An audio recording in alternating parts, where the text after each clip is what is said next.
Então, todo Uhum. o tema que eu dava para eles, né, no mesmo tempo, olha, se vai ser de uma aula, eu também vou fazer o texto de uma aula. Se a gente vai começar aqui e terminar em casa, eu também vou ter o direito de levar o meu texto e para casa. E assim, como eu, né, participava dessas. Aí, ainda em Sumaré, a Secretaria de Cultura, ela promovia, eu acho isso muito estimulante, muito necessário, para que os alunos tenham esse gosto, não é, pela literatura. Ela promovia um concurso de poesias para os estudantes e para o público em geral. Eu era tão fissurada pelos meus alunos que eu sempre sou muito lenta para perceber enquanto protagonista da minha própria ação, né? Eu quero Certo. resultado no outro, que eu, por anos, né? Eu fui desenvolvendo as próprias oficinas para os alunos escreverem versos, eles participando, sendo premiados, mas eu não participava da categoria aberta, que era para a população em geral. Até que amigos professores sabiam que eu escrevia, né? Porque nas reuniões de professores, nos manifestos, quem é a palavra, né? Eu sempre estava naquela comissão que tem que redigir o documento, seja numa linguagem mais formal ou menos, eu estava sempre envolvida nisso. E foi com isso, Luciano, que eu me vi, né? Eu também escrevo, né? Não só faço os alunos escreverem, né? Eu Uhum. também escrevo e comecei a socializar, porque precisa, eu falo, escrever exige muita coragem, né? E compartilhar isso, coragem dobrada, Exatamente. porque, né, a gente se revela no que escreve, mas também naquilo que deixa de escrever, né, do que fica nas entrelinhas. Então, eu relutei muito tempo, né, para ser eu também autora, né? E eu fui para um gênero que não é tão comum, né? Eu queria poesia, eu queria versos, né? A narrativa, nós já nascemos seres, né, narrativos, contadores de história, não é? A oralidade é muito forte em nós, e isso sendo treinado, exercitado, mantém, não é? Tanto é que nós temos culturas de tradições só de oralidade, não é? E a escrita veio num segundo plano. Mas eu queria, né? Queria que eles pudessem, né? Ter o livrinho de poemas, né? Aquele encontro, a socialização desses textos publicados. E eu também, né? Acho que teve uns 2 concursos que eu falei, tá bom, vamos participar. Para ver, não é, se como que eu vou ser lida, né? Como que eu vou Ô, Rosana, eu vou te interromper porque você está entrando numa trama agora que é parte do processo da nossa combinação, que Aham, é também muito rico para essa conversa. Eu quero trazer você um pouco mais para trás para embasar um pouco o que você está dizendo. Primeiro que você, numa dessas suas falas, você citou Rubem Alves. sim, Eu amo Rubem Alves, eu tenho como Rubem Alves um farol para mim, sim, para eu aprender, para eu escrever, para eu ler. O Rubem Alves é que nem meu pai, eu penso nos dois o tempo todo, Rosana. é, Tudo que eu vou fazer, eu imagino a orientação de ambos, entendeu? Um através, sim, de acordo com as suas particularidades. Você citou Rubem Alves, e Rubem Alves foi muito importante no meu período de desenvolvimento no Jardim Amanda, logo no início do Jardim Amanda, que era muito difícil. Eu ficava muito em casa, e eu, a exemplo de você, meu pai comprava o Correio Popular aos domingos, e aos domingos vinha as crônicas do Rubem do Rubem Alves. Alves. Eu recortei todas, eu tinha todas. Eu tinha um arquivo morto completo, assim, carregado de Rubem Alves. Agora tem os livros, não é? E me ensinou a ler, me ensinou a escrever. E aí você entra nessa questão da escrita, que para escrever precisa de coragem. Para Uhum. publicar, mais coragem de fato. Que é um processo de autoconhecimento, de autoaprendizagem, extremamente potente, né? Que te Nossa, revela. Sim. você é dado a ser honesto consigo mesmo, né, Rosana? Sim, é se conhecer, né? Exatamente. Você disse isso, é um processo de autoconhecimento e é dolorido, não é? Às vezes, né, as pessoas falam, por que você escreve? Né? Eu falo, porque viver dói demais, né? Ver assim, sempre esse sorriso, mas você está sempre com sorriso. Eu falo, isso aqui é uma armadura, né? Pois é. Você já sorri para ver assim, quem não gosta do sorriso já fica de longe. E quem, né, fala, está sorrindo, eu quero ver o que há por trás desse sorriso. São poucos os que se atrevem, mesmo tendo um sorriso estampado, a se aproximar para Exato. saber, né, o que há por trás dessa casca, porque a gente é o tempo todo se defendendo, não é? A gente nunca. Por que a gente está sempre nesse processo de auto, né, defesa? Porque as pessoas são cruéis, o mundo é cruel, não é? O Rubem Alves, no Conversas com quem gosta de ensinar, né, eu Você fico acabou assim de citar. feliz, Esse né? livro eu tenho aqui comigo, está aqui na minha frente. Não Então, acredito. eu fico feliz porque eu pude conhecer Rubem Alves várias vezes, né? Lá nas palestras na Unicamp e aqui em Hortolândia. E isso, olha que lindo! Ele esteve várias vezes nas palestras também. Só. Era uma pessoa acessível, não é?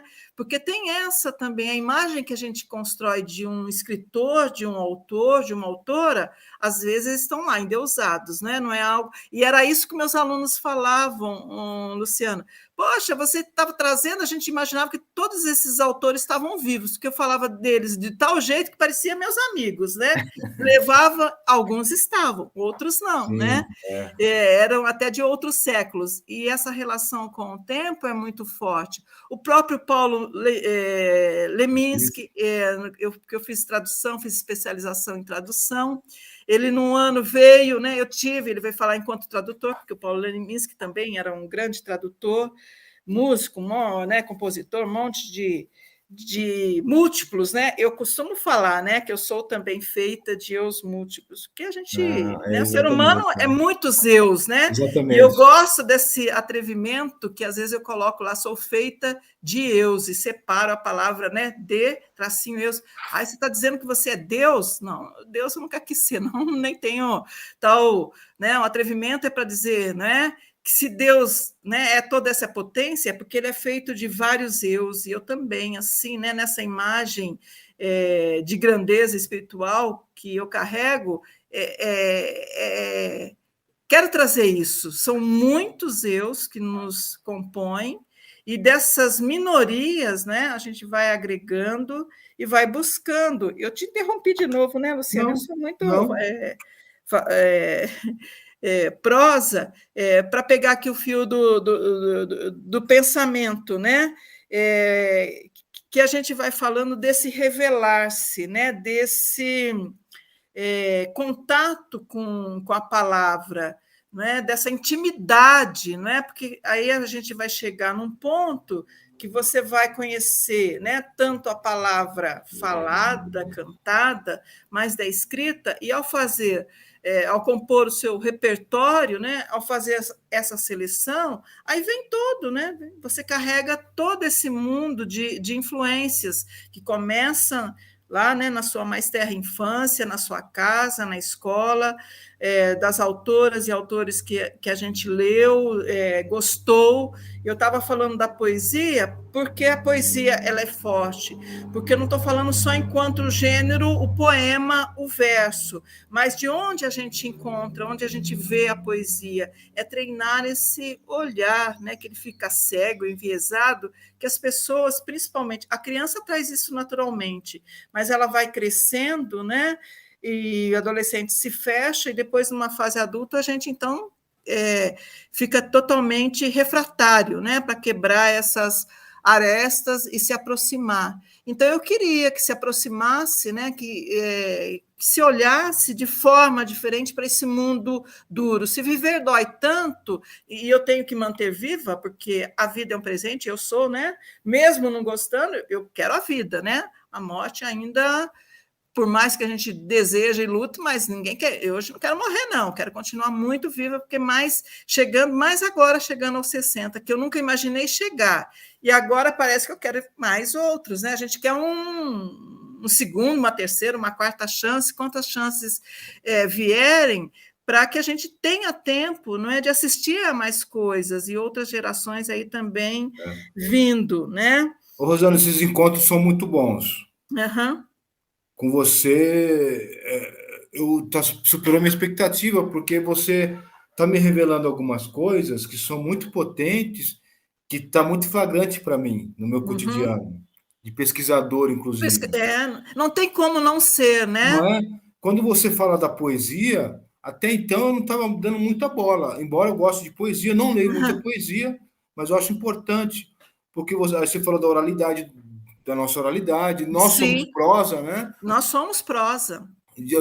Tem um texto muito bacana aqui que diz que o nosso corpo é biográfico, né? Ele Sim, fala por si.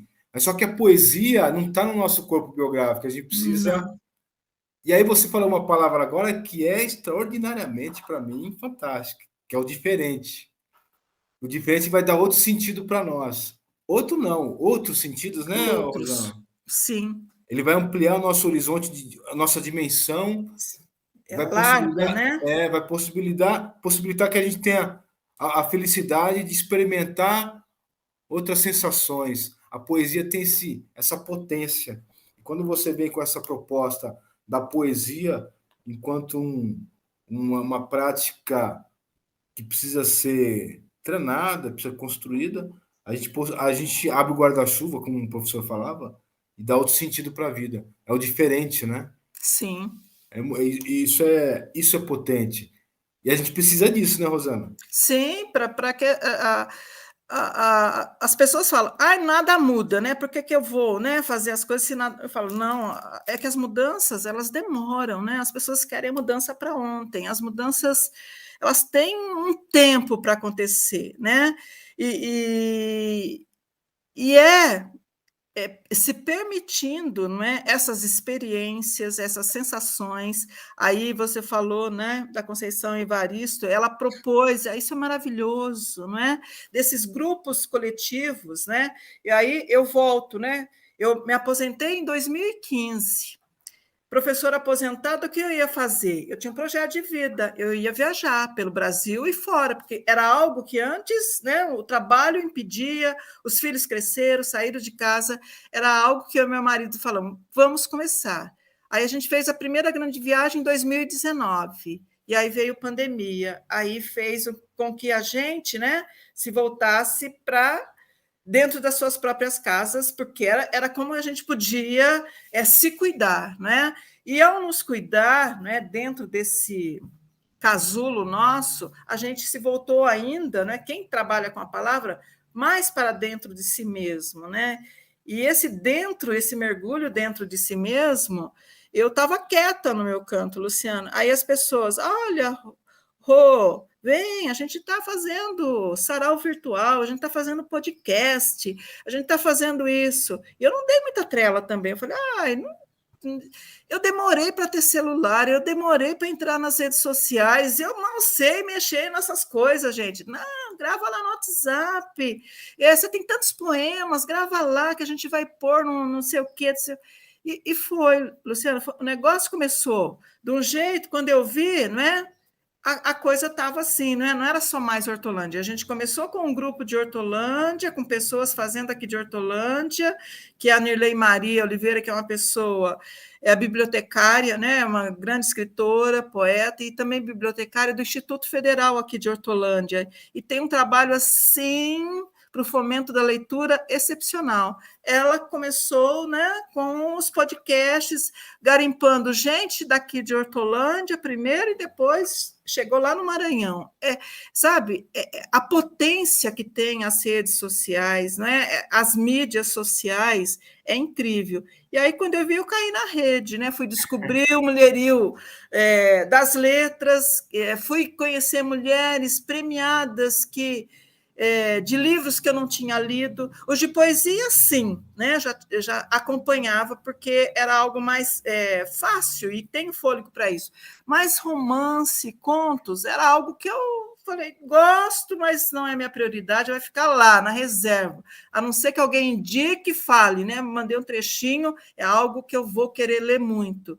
E quando eu comecei a participar desses grupos, depois, né, já nessa outra fase, vamos, né, nos alimentar e dar esperança para as pessoas com poesia. Olha só, né, que é muito atrevimento, né? A gente vai aqui, mas é uma arma potente a palavra.